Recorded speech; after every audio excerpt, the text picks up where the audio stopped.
নমস্কার বন্ধুরা, good morning. Welcome back to my channel entertainment and cooking. কেমন আছো তোমরা? আশা করছি ভালো আছি, আর আমিও বেশ ভালো আছি। তো আজকে আমি একটা তোমাদের সাথে নতুন রেসিপি শেয়ার করতে চলে এসেছি। আশা করছি ভীষণ ভীষণ ভালো লাগবে তোমাদের। তো চলো রেসিপিটা দেখে নেওয়া যাক। তো আজকের আমার যে মেন রেসিপি সেটা হচ্ছে দুধ পটল।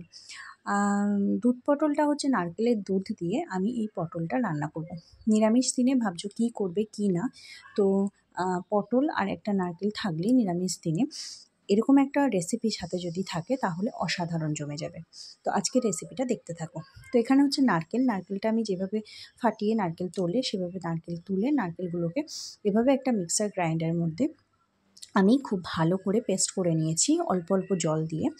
তো অল্প অল্প জল দিয়ে এটাকে পেস্ট করার ফলে নারকেলের যে দুধটা সেটা খুব সুন্দরভাবে বেরিয়ে এসেছে। তারপরে একটা কাপড়ের ছাঁকনি নিয়ে খুব ভালো করে দুধটাকে ছেঁকে নিয়েছি। তো ছেঁকে নেওয়ার পরে দুধটা ঠিক আমার এরকম বেরিয়েছে, দেখে একদম অরিজিনাল গরুর দুধের মতো লাগছে, কিন্তু টেস্টটা একটু আলাদা। তো নারকেলের দুধটা তো খুবই সুন্দর, আর এখানে দেখছো একদম ছিবড়িগুলো এভাবে বেরিয়ে গেছে। তো এটাকে আমি আলাদাভাবে রেখে দিয়েছি। এবার আমি এই যে কড়াই চাপিয়ে দিয়েছি, কড়াইয়ের মধ্যে তেল দিয়ে দিয়েছিলাম। তেলটা গরম হতেই এই যে কেটে রাখা পটলগুলো ঠিক এভাবে তেলের মধ্যে দিয়ে খুব সুন্দর করে আমি ভেজে নিচ্ছি। এপিট ওপিট করে লাল লাল করে ভেজে নেব। আর পটলগুলো প্রথমেই তোমরা এরকম হালকা খোসা ছাড়িয়ে এটাকে মাঝখান দিয়ে ফাটাবে, এমনভাবে ফাটাবে যেন দু আধখানা না হয়ে যায় পটলগুলো, কিন্তু মাঝখান দিয়ে ফাটিয়ে দেবে। আচ্ছা, এক মুখ দিয়ে ফাটাবে আর এক মুখটা লেগে থাকবে এরকমভাবে। তারপরে এটাকে নুন হলুদ মাখিয়ে জল ঝরার জন্য 10 মিনিট মতো রেখে দেবে। তারপরে এই যে পটলগুলোকে তেলের মধ্যে খুব সুন্দর করে এই যে গোল্ডেন ব্রাউন করে ভেজে নেবে। ভেজে নেওয়া হয়ে গেছে আমার পটল। এবার আমি সমস্ত পটলগুলো একে একে তুলে নিচ্ছি। সব পটলগুলো এভাবেই ভেজে নিয়েছিলাম। আর ভেজে নেওয়ার পরে এই যে পটলগুলো দেখতে এতটা সুন্দর এসছে। যারা আমার চ্যানেলে নতুন আছো তারা প্লিজ সাবস্ক্রাইব করে নেবে। যারা পুরনো আছো পুরো ভিডিও দেখে ভালো লাগলে অবশ্যই লাইক করে দেবে, বেশি বেশি করে শেয়ার করে দিও। এবার চলো একটা কাজ করি, যেটা হচ্ছে এখানে আমি 7-8টা মতো কাজু নিয়েছি আর সামান্য পরিমাণে পোস্ত নিয়েছি। এটা দিয়ে খুব ভালো করে আমি শিল নোড়ায় বেটে নিয়েছি, তোমরা চাইলে মিক্সার গ্রাইন্ডারে বেটে নিতে পারো।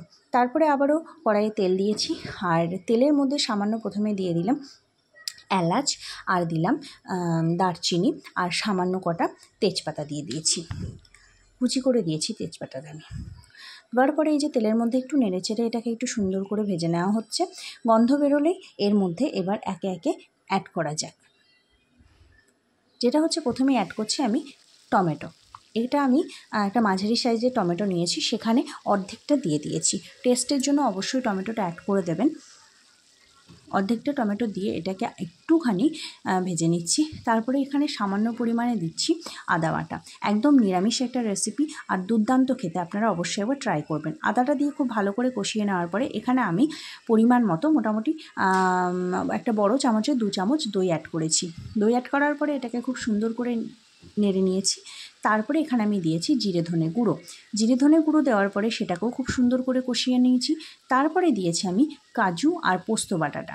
কাজু আর পোস্ত বাটাটা দিয়েও মশলাটাকে খুব সুন্দর করে পাক করিয়ে নিচ্ছি। সুন্দর করে কষানো হয়ে যাওয়ার পরে এখানে আমি অ্যাড করছি সামান্য পরিমাণে কাশ্মীরি লঙ্কা গুঁড়ো। কাশ্মীরি লঙ্কা গুঁড়োটা অবশ্যই দেবেন কালারের জন্য। দেওয়ার পরে এই যে মশলাটা দেখতে পাচ্ছেন কতটা সুন্দর হয়েছে। আর এখানে আমি সামান্য পরিমাণে নারকেলের যে পেস্টটা ছিল দেখেছেন, ওই পেস্টটা সামান্য এর মধ্যে দিয়ে দিয়েছি। দেওয়ার পরে খুব সুন্দর করে কষিয়ে নিয়েছি। কষিয়ে নেওয়ার পরে আমি নারকেলের যে দুধটা সেটা এর মধ্যে দিয়ে দিয়েছি। আর অবশ্যই সামান্য পরিমাণে চিনি অ্যাড করবেন, যেহেতু টমেটো দেওয়া হয়েছে তার জন্য। তো নারকেলের দুধটা এভাবে দিয়ে দিয়েছি। দিয়ে দেওয়ার পরে খুব সুন্দর করে এটাকে একটু নাড়িয়ে নিচ্ছি, মিশিয়ে নিচ্ছি। মিশিয়ে নেওয়ার পরে এটাকে 2 মিনিট মতো একটু ফুটতে দেব। তো 2 মিনিটের মধ্যে এই যে নারকেলের পুরো দুধটা দেওয়ার পরে ফুটে এরকম একটা সুন্দর কালার এসেছে। আর কালার আসার পরে এবার ভেজে রাখা পটলগুলো এর মধ্যে একে একে আমি অ্যাড করে দিচ্ছি। তো সব পটলগুলো অ্যাড করে দেওয়ার পরে এটাকে একটু ভালো করে নেড়েচেড়ে কষিয়ে নিচ্ছি বা মিশিয়ে নিচ্ছি। মিশিয়ে নেওয়ার পরে এটাকে আমি মোটামুটি 5 মিনিট মতো একদম মিডিয়াম ফ্লেমে, লো টু মিডিয়াম ফ্লেমে 5 মিনিট মতো এটাকে ঢাকা দিয়ে হতে দেব।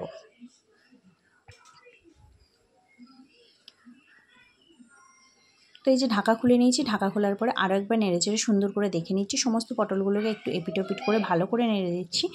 তো তারপরে দেখো আবারও 2 মিনিট ঢাকা দিয়ে দিয়েছিলাম। ঢাকা খোলার পরে জিনিসটা ঠিক এরকম হয়েছে, সুন্দর দেখতে এবং খেতেও অসাধারণ টেস্ট হয়েছে। গ্যাসের ফ্লেমটা অফ করে দিয়েছি। এবার চলো নামিয়ে নেওয়া যাক।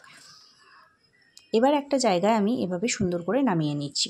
তো আজকের রেসিপিটা আমার কেমন লাগলো তোমাদের অবশ্যই কমেন্টে জানাবে, এবং তোমরা বাড়িতে অবশ্যই একবার ট্রাই করবে নিরামিষ দিনে। অসাধারণ লাগবে, দেখবে মাছ মাংস মনেই হবে না যে মাছ মাংস হয়নি বলে।